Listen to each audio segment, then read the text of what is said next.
Moss was slowly descending into the cave, holding on to a rope. Everything seemed fine for the first 12 feet, but as he took a sharp turn, the path became dangerous. Neil was trying to climb down, leaning against the rope. Large boulders and rocks blocked the path ahead, but Neil mustered all his courage and began to push them away. The path began to clear a little, but then suddenly, a terrifying twist came. Neil's body was trapped in a narrow part of the cave. The walls around him were so tight that he couldn't even move his legs. Breathing became difficult, and the cold air of the cave sent shivers down his skin. Now, it was nearly impossible for Neil to escape. What happened to Neil Moss? How did this journey turn into a death-defying experience? And why this incident became a lesson for the world? In this video, you will witness a story that will compel you to watch from start to finish. On March 22, 1959, a group of 8 cavers formed, with a mission of exploring Peak Cavern in England. Among the team was Oscar Neil Moss, an undergraduate student at Oxford University who had been passionate about exploring new caves since childhood.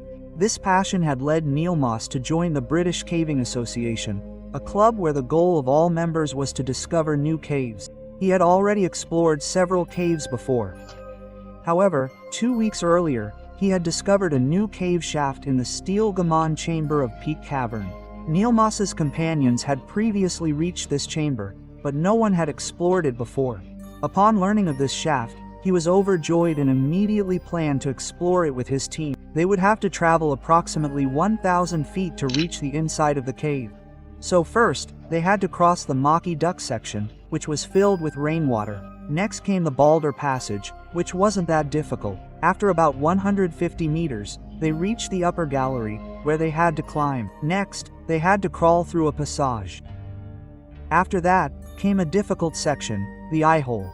It was extremely difficult to pass through this area, as the body could barely pass through it. Even if one could cross this challenging passage, they had to cross a mud bridge that was extremely slippery. Finally, they reached the dangerous Stelligament chamber, which was both vast and beautiful. The journey presented dangers at every step, but for Neil Moss and his team, it was an exciting adventure.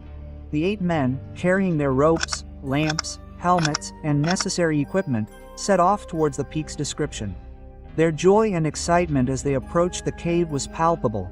They were shouting, laughing, and smiling as they moved forward. Their excitement was so intense that as they approached the cave, every step filled them with excitement. Difficulties awaited them as soon as they entered. Sometimes they had to dive into water. Sometimes they had to crawl through a winding tunnel.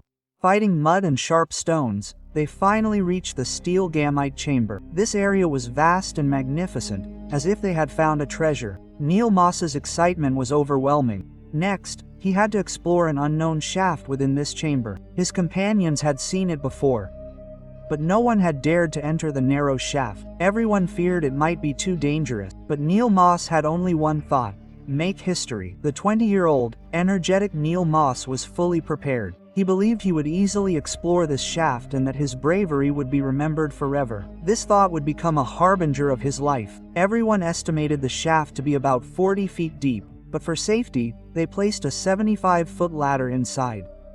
They thought that even if the shaft turned out to be deeper than they had anticipated, Neil would have no problem getting in and out.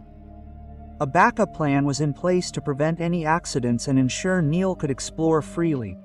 Around 3:30 in the afternoon, Neil began descending into the shaft. Everything went well for the first 12 feet, but as he reached the bottom, a difficult turn occurred. After the first vertical drop, the path turned slightly downhill, and there was a 10-foot curve. This section required Neil to maneuver with his lower body completely bent. Then came another 18-foot vertical drop, which required him to bend his body again. As he descended, he noticed that the path below was blocked by some rocks and boulders. He hoped to clear the path by removing these rocks, so he moved his body slightly. This cleared the path a little, but the backup ladder jammed in the process. This was a dangerous turn, as Neil was now trapped in the narrow shaft. After struggling for a while, he finally gave up and tried to climb out, but he was so tightly packed that there was barely enough room for him to move his legs. When Neil told his colleagues above that he was trapped, they began pulling the ladder and told him to hold on tightly. Neil was slowly pulled upwards in this manner, and he successfully climbed a few feet,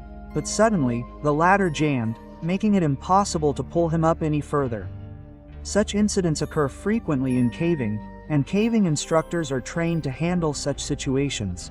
According to their training, the team threw down numerous ropes from above to rescue Neil. However, most of the ropes either broke or became stuck during the rescue. Gradually, it became clear that the situation had become more serious than their training had anticipated. Realizing this, they immediately began contacting all their sources to secure professional assistance. Neil called for help, and within hours, rescue teams began gathering from across England. The RF, the National Coal Board, the Royal Navy, and dozens of private caving groups joined the mission, making it one of the largest cave rescue operations ever. Rescuers entered the shaft one by one. However, Neil was trapped in such a dangerous location that even the rescuers were unable to reach him. The situation was further complicated by the lack of light and oxygen.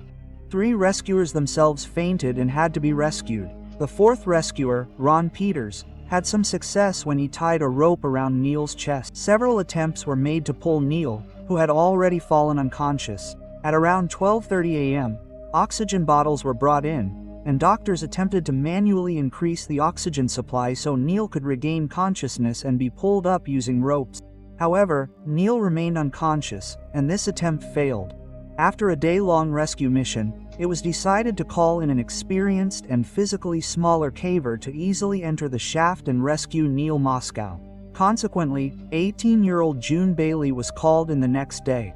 She even suggested breaking Neil's collarbone, if necessary, to relax his shoulders and body, making it easier to pull him up. However, no one was able to reach him. 24 hours had passed, but nothing was working. Specialists were constantly pumping oxygen to maintain oxygen levels in the cave. One after another risked their lives trying to reach Neil, but none were successful. Then, rain suddenly began, making the situation worse. For safety's sake, everyone had to briefly halt the rescue mission. When the rain subsided, a doctor went into the shaft to check Neil's breathing. But this time, Neil had stopped breathing. Neil Moss, trapped there, had already passed away. No one knows the exact time of Neil's death. However, estimates place his death around 3 a.m. on March 24.